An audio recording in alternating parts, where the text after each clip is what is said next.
एक होता है आशावादी हम्म। और एक होता है निराशावादी, हम्म। काल के हिसाब से। हम्म। तो आप आशावादी विचार से बात कर रहे थे, हम्म।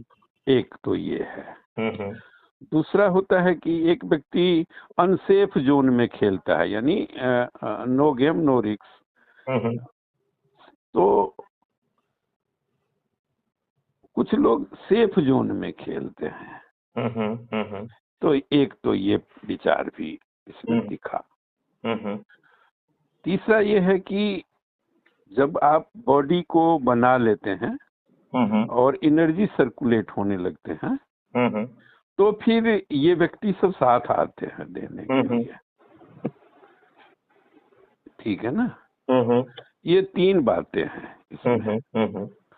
और जो कुछ लोगों का 100 व्यक्तियों पे ये सब, तो ये तो खैर सबका अपना अपना सोच होता है। कोई पायलट से निकलता है, कोई मूलाधार से जाएगा, और किसी को ऐसा सदगुरु मिल जाएगा जो सहस्त्रार्थ से ही लाता है। तो वो तो निर्भर करता है व्यक्ति की रचना के विज्ञान पे कि वो किस लेवल का रचयिता है। उसी हिसाब का वो रचना करेगा।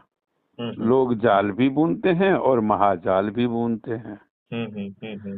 तो जब रचना में जाता है विषय, तो रचना का शाब्दिक मॉडल सब तो तैयार ही हो गया है। मनसा वाचा कर्मणा, ये 3 फॉर्म है। मन में आया, वो ड्राफ्ट हुआ और एक्टिवेट हुआ। अब उसका कर्म का जो और आगे का सिद्धांत है, उस पे व्यवहारिकता होने के बाद ये चीज निकल के आएगा। तो इस वीडियो के सुनने के बाद तो जो मुझे संकेत करना था वो मैंने आपको कर दिया है। हाँ, तो आपको बाकी पता मुझे है दो, कि अपने मॉडल पे डटे रहिए। हाँ, बाकी इसमें एक चीज मुझे याद आई है जो मैं आपको बता देना चाहता हूँ। भारत का अपना गौरवशाली इतिहास है, कभी तो रहा होगा, क्योंकि 1600 ईस्वी से पहले तो एक भी वैज्ञानिक का नाम भी नहीं है पश्चिम के पास। लेकिन अपने पास तो त्रेता का भी है। नहीं, और जो हमारे महर्षि थे वो वैज्ञानिक ही थे। वैज्ञानिक ही थे ना वो तो। जो महर्षि भारद्वाज हैं, हाँ, उन्होंने तो विमान शास्त्र लिख दिया जिसमें 3000 श्लोक हैं हाँ, तो और जो 8 जितने, अध्याय हैं और 32 तरीके के विमानों को बनाने की विधि दी गई है।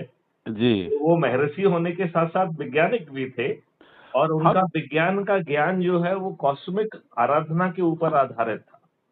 हाँ, तो ध्यान निधि विज्ञानदायक थे ना वो लोग।